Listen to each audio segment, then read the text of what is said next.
Welcome to our course, StoryAsking and StoryTelling. The aim of this course, the methodology, and associated activities is to provide learners with comprehensible, repetitious, and interesting stories that can be used in a variety of ways to help create successful activities and increase student participation and confidence through the development of their storytelling abilities. Storytelling is like television, and a storyteller is the TV.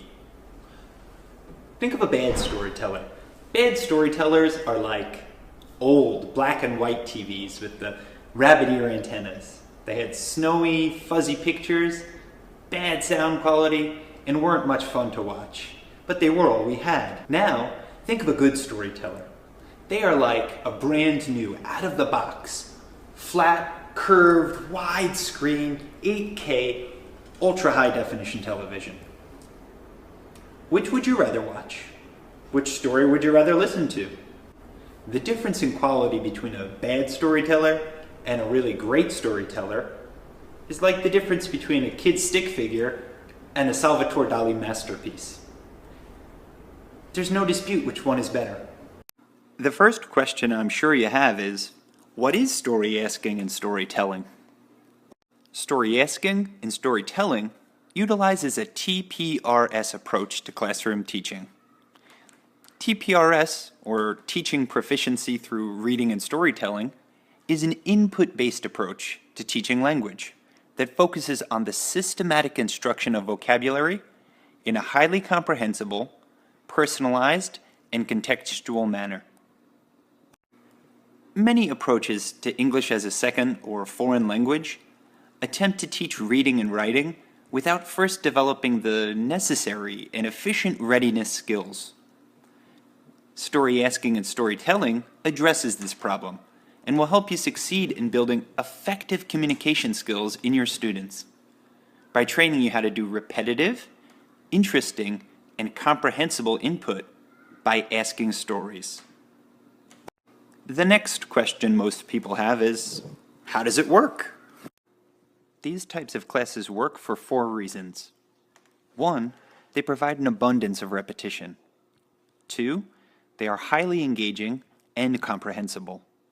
3, they tell stories that are of high interest to students. And 4, they make use of the target language 95 to 98% of the time. These classes speed up language development, jumpstart communications with only the most essential vocabulary, facilitate a more interactive, close-knit teacher-student relationship, and greatly enhance student interest. A very important question that you might ask is, why does it work? And why does it work better than other approaches? These classes work because it scaffolds language so that it is comprehensible and engaging to students. In addition, input in these classes comes from many different sources, including graduated questions, circling questions, personalized questions, cooperatively created stories, mini-stories, short stories, illustrated stories, picture-based readers, news stories, fairy tales, songs, poems, and a wide variety of other readings. And the last question that I'm sure you'll have is, how do I start using it in my classroom? And that answer will come in the lectures that follow.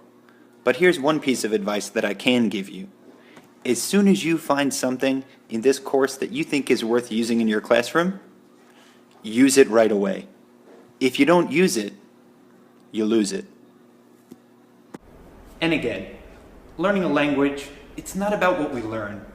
It's about who we become. And finally, our course motto. When something can be learned without effort, great effort has gone into its teaching. I'm teaching this course because the approach, the method, the technique, and the activities have all worked for me. Will you make it work for you?